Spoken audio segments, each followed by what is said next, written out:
It was the summer of 1978, and the deep woods of Oregon were alive with the hum of cicadas and the whispers of wind through the towering pines. In a beat-up Volkswagen van adorned with peace signs and flower decals, a group of free-spirited stoners rumbled down a dirt road in search of adventure, or, more accurately, a secluded spot to smoke their stash and bask in the wonders of nature. The crew consisted of 5 friends. Jimmy, the unofficial leader with an impressive collection of Grateful Dead cassettes. Maggie, the flower child who believed in the supernatural and carried a notebook for sketching UFOs and cryptids. Doug, the self-proclaimed herbal connoisseur with a knack for rolling the perfect joint. Cindy, the skeptic who mocked Maggie's wild theories but stuck around for the laughs.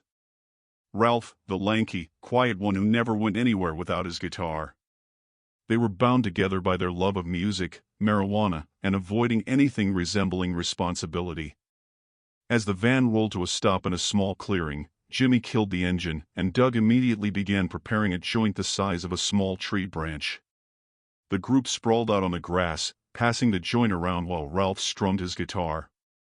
Maggie, ever the dreamer, was gazing into the tree line with wide eyes.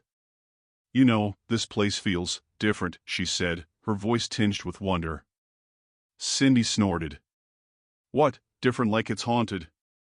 Or are you going to say Bigfoot lives here?" Maggie's eyes lit up. "Exactly. These woods are perfect for Bigfoot.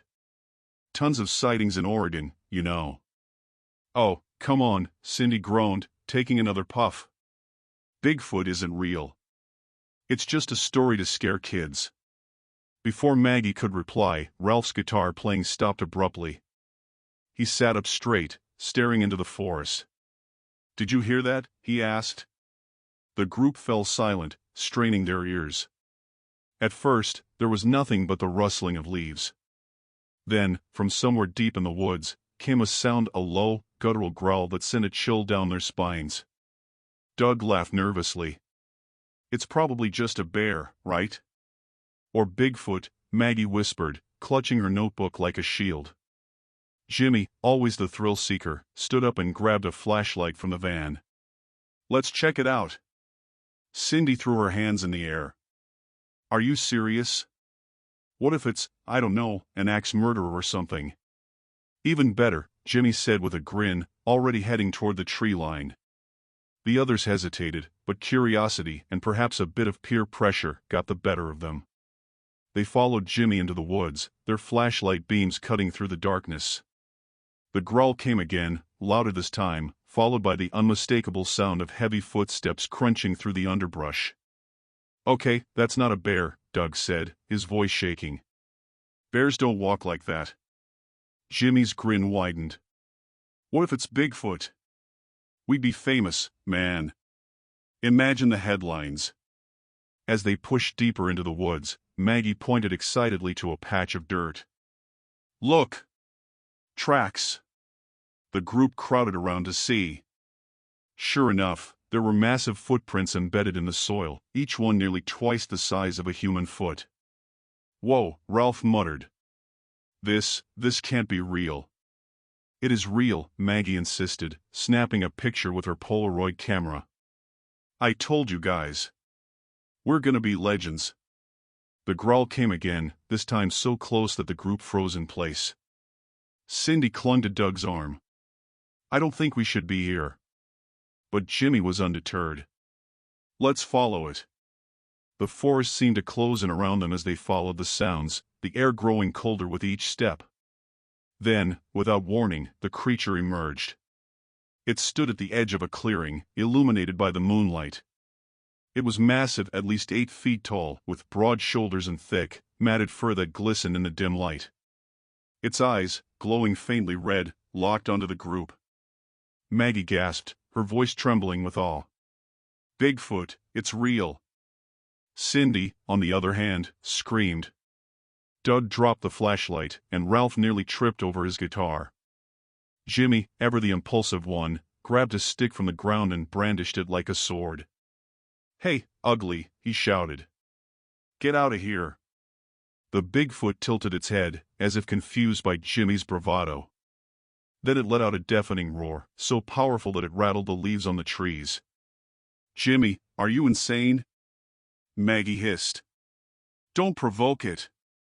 But Jimmy was too high and too foolish to back down. He took a step forward, waving the stick. "What are you gonna do, huh?" The answer came swiftly. With one powerful swipe of its arm, the Bigfoot sent Jimmy flying into a bush. He landed with a thud, groaning in pain. The group panicked, scattering in all directions. Ralph tripped over a root and tried to scramble to his feet, but the Bigfoot was faster. It loomed over him, letting out a low growl. In a desperate attempt to defend himself, Ralph swung his guitar like a weapon. The Bigfoot caught it mid-swing and snapped it in half as easily as breaking a twig. "Not my guitar!" Ralph wailed, scrambling away on all fours. Meanwhile, Doug and Cindy found themselves cornered near a fallen log. Doug fumbled for a lighter, his hazy mind concocting a half-baked plan to scare the creature with fire. But before he could ignite anything, the Bigfoot picked him up by the scruff of his tie-dye shirt and tossed him into the mud. Cindy screamed and threw her backpack at the creature, which bounced harmlessly off its chest. The Bigfoot responded by letting out a deep, rumbling laugh, a sound both mocking and strangely human. Maggie, who had been hiding behind a tree, watched in awe as the Bigfoot systematically dismantled their group's confidence. It wasn't just strong, it was smart. It seemed to know exactly how to humiliate them without causing serious harm. Eventually, the Bigfoot grew tired of the game. With one final roar, it disappeared into the woods, leaving the group battered, muddy, and thoroughly defeated. Jimmy limped back to the van, clutching his bruised ribs. "Okay," he muttered, "maybe that wasn't such a good idea." "You think?" Cindy snapped, wringing mud from her hair. Doug, still sitting in the mud, looked up at Maggie. "You still think Bigfoot's some kind of gentle forest guardian?" Maggie, to her surprise, smiled. "Yes. It didn't kill us, did it? It just wanted us to leave." "She's right," Ralph said, cradling the remains of his guitar. "We were the jerks here. We went into its home and started trouble." For once, the group fell silent. Their encounter had sobered them in more ways than one. The drive back to town was quiet, the van filled with the scent of damp clothes and lingering embarrassment. When they finally reached the diner where their adventure had begun, they sat in their usual booth and ordered coffee instead of beer. "What do we tell people?" Cindy asked. "Nothing," Jimmy said firmly. "We don't tell anyone. They wouldn't believe us anyway." Maggie nodded, her fingers brushing over the Polaroid she'd taken of the footprints. She tucked it into her notebook, deciding it was a memory best kept private. As they left the diner, Ralph paused to look back at the forest in the distance. Somewhere out there, the Bigfoot was likely watching them, content to have reclaimed its peace.